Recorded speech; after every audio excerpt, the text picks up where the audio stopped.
Let's go ahead and get to this first slide. This is a chart that I've shown before. This is a terrain diagram of the Artemis exploration zone, so within 6 degrees of the lunar South Pole. All of the triangles that you see on this diagram are locations where our team has conducted landing site and EVA studies in the past. There's a long list of some of our references there.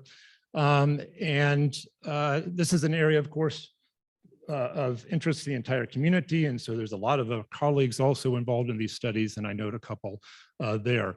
A couple of things to point out with regard to the triangles is that the white ones represent areas that we have studied in the context of 2-kilometer walking EVA missions or 10-kilometer LTV style missions. The red triangles represent mission locations where we've examined 14-day and longer style missions with small pressurized rovers. Now at the center of the Artemis exploration zone, of course, is Shackleton Crater, which you see pictured here in this wonderful LROC oblique view. Shackleton Crater is 21 kilometers in diameter. It's a simple crater. It penetrated, and this is important to today's talk, it penetrated this 1,900-meter high massif that's off there to the left, which is along the margin of the South Pole Aitken Basin. Shackleton Crater, I might add, we believe to be 3.43 billion years old.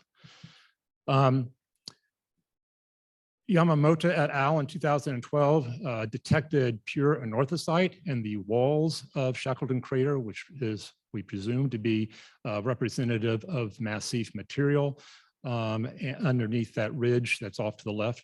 And on the right side of the diagram, we've seen a series of layered deposits that seem to onlap on top of that massif that we interpret to be ejecta blankets from older craters.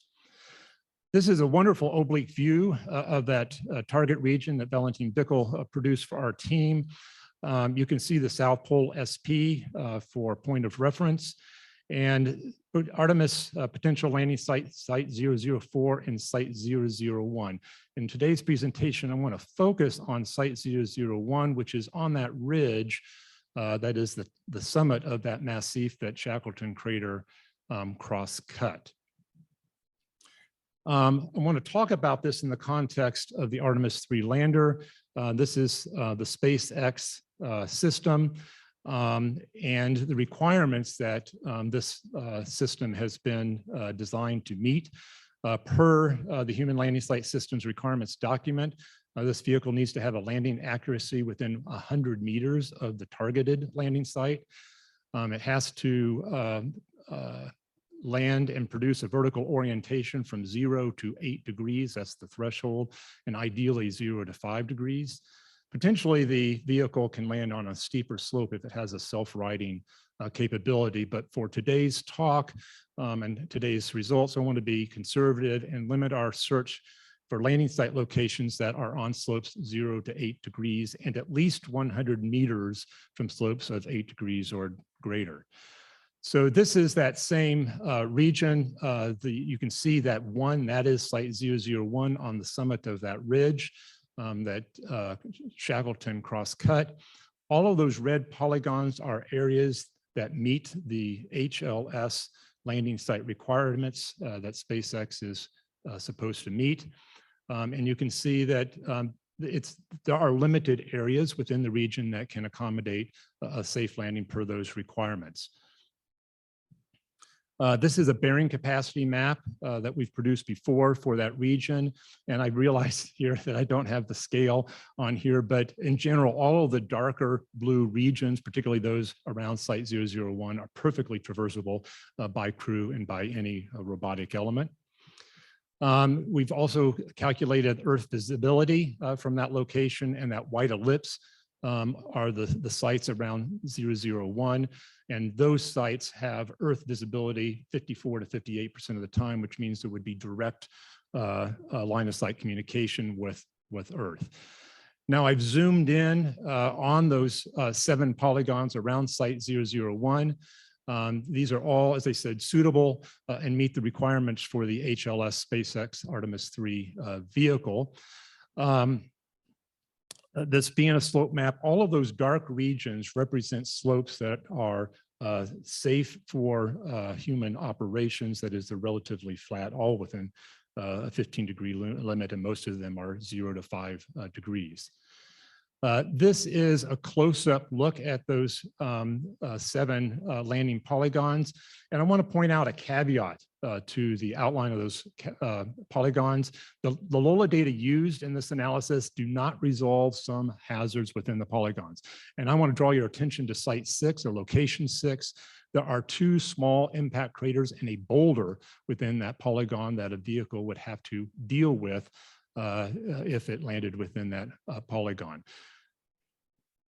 I want to point out that PSR1, this is a 60-meter diameter PSR suitable for studies of volatiles that is about 650 meters from location 6 and is accessible with only a 20-meter section on a 16-degree slope. And so that would be accessible to a walking crew. Such slopes are likely to be operational acceptable based on analysis of Apollo 16 EVA that Carolyn Vander Bogart did for us earlier this year. And if we accessed it from a different direction, that is from the west, the same PSR can be entered on an 8-degree slope, but on a longer 850-meter traverse. Whoops. This is a slightly expanded view of that area to show a second PSR, PSR2. This is at a slightly larger distance, but still within a 2-kilometer walking EVA distance of location 6. It's a 600-meter diameter crater with a PSR. That crater requires a descent of about 200 meters over a 2.6-kilometer long traverse that's designed to minimize slope, with only a 50-meter section where slopes rise to 11 degrees. And you're saying, boy, that looks like a really good target.